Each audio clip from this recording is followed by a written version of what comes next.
এটা ভিডিঅ' আছে মোৰ ওচৰত, আপোনালোকে সকলোৱে শুনক। ভিডিঅ'টো মানে জুবিন দাক কেনেকৈ মাননীয় মুখ্যমন্ত্ৰী তলত পেলাব বিচাৰিছে, সেই ভিডিঅ'টোত মানে চবেই চব বস্তুৱে দিয়া আছে।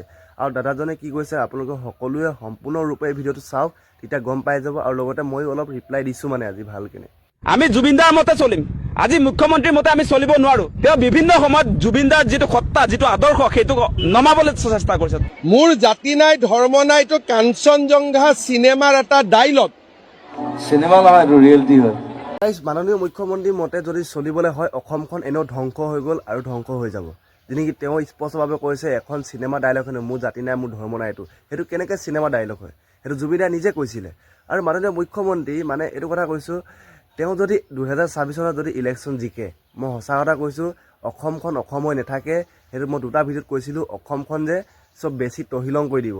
আৰু 2 নম্বৰ কথা, এতিয়া মই এটা কথা কৈছোঁ, স্পষ্টভাৱে মানুহবিলাক কৈছোঁ, জুবিন দাক ন্যায় দিয়াটো দূৰৰ কথা। যদি বিজেপি চৰকাৰ থাকে তেতিয়াহ'লে জুবিন দাক এনেও ন্যায় নিদিয়ে। কালি এটা নিউজ পাইছোঁ, কালি নিউজত চব বস্তু দাম বঢ়াই দিছে। বিহু হৈছে, চব বস্তু দাম বঢ়াই দিছে। একোৱে বস্তু দাম নবঢ়া নাই। পেট্ৰলৰ পৰা ধৰি চাউলৰ পৰা ধৰি চবৰে দাম বঢ়াই দিছে। কেলে এতিয়া ইমান মহিলাখনৰ 10,000 টকা দিছে, সেইটো পইচা উলিয়াব লাগিব নহয় তেওঁলোকে, সেইটো কাৰণে। নহ'লেতো আৰু কিনো আৰু তেওঁলোকৰ কাৰণে সাধাৰণ কথা।